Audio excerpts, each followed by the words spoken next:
Zac, what is some advice that you wish you would have had either as a freshman or your first day as a rookie that you think is helpful to these guys on a day like today?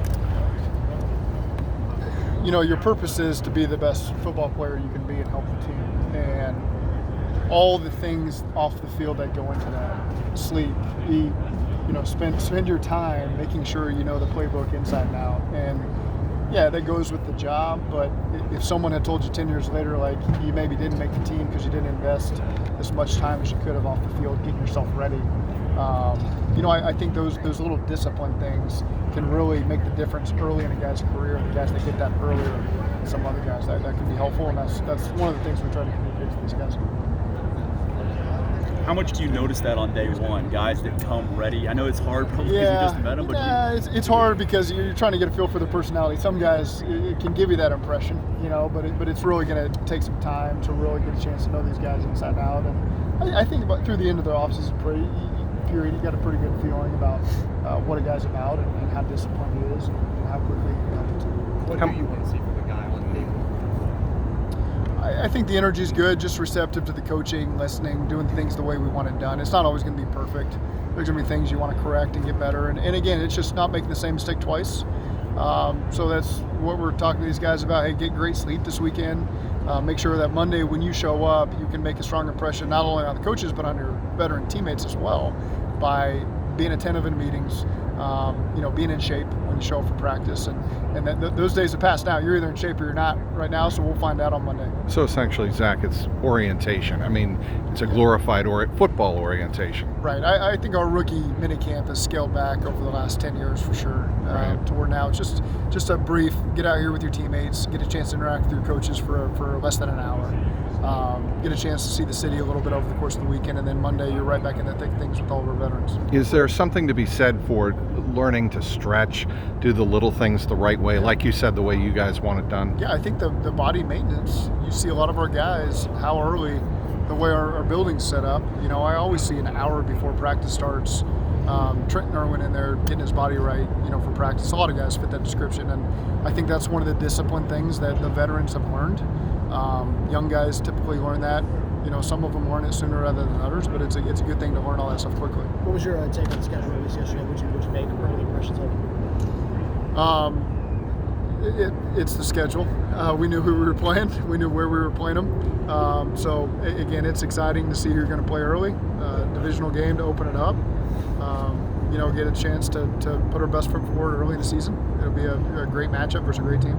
And so it's always exciting to play a divisional game early. I know you've seen Charlie Jones, obviously, before you drafted him, but it looks like he has incredible burst off the line. What do you notice about him and just kind of what he brings to this team? He's a very efficient player, and so we'll get a chance to learn more about him as we get our hands on him and get him in the building and learn more. But again, we drafted him because we thought the tape was great. We thought the intangible stuff was what we wanted, and so now you get a chance to see how he fits in our room.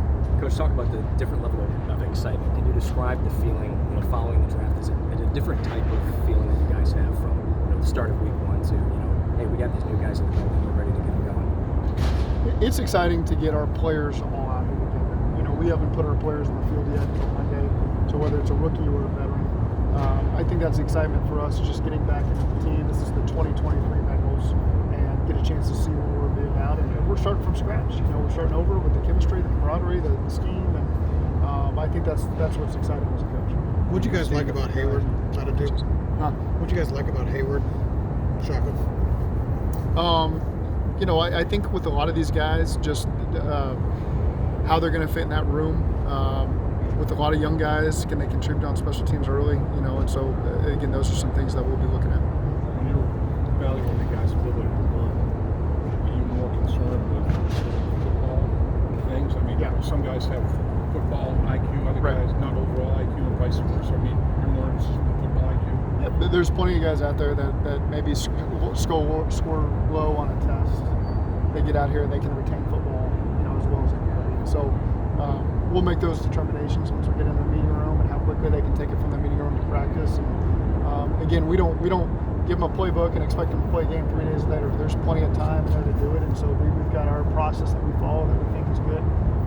Not many guys have been a part of us where we think they've really struggled to pick up what we're doing. We try to keep it simple. I think our position coaches do a great job of letting these guys' best attributes show on the field.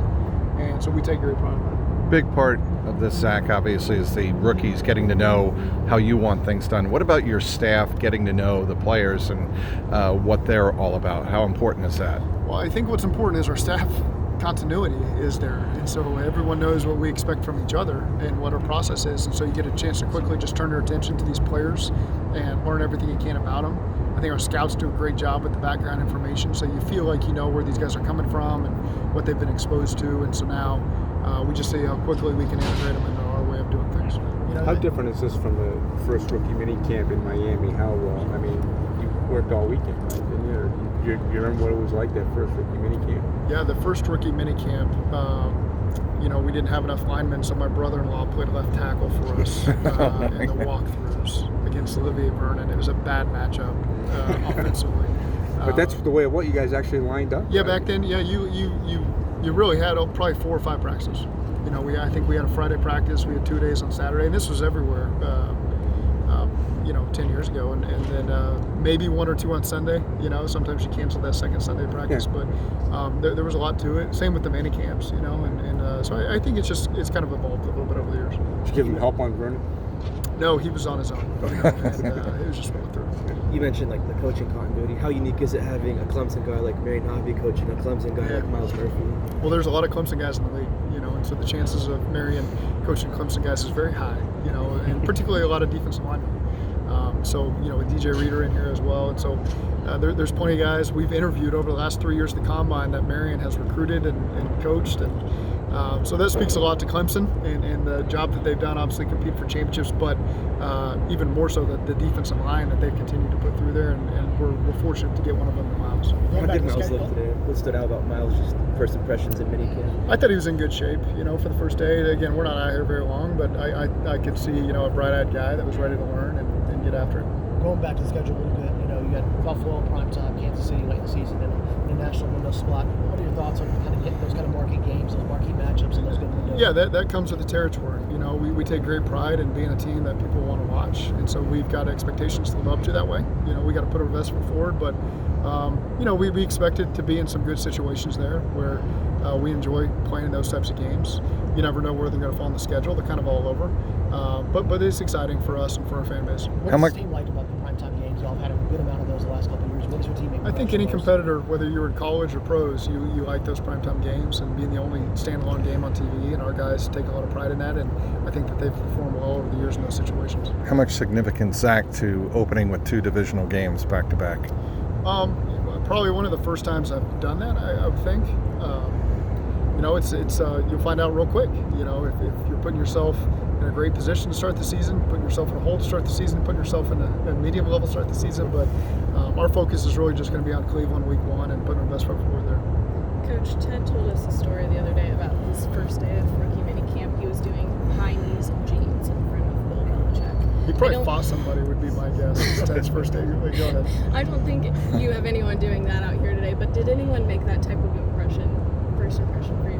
No, again, we've done our due diligence in bringing in people that we think fit our locker room, and whether it's a draft pick, free agent, or a trial guy. So we just look forward to getting to know these guys better, before I give my first impression on those guys. Thanks, Zach. Yep. Thanks, Zach. Appreciate it. Thank you, Zach. That's an idea.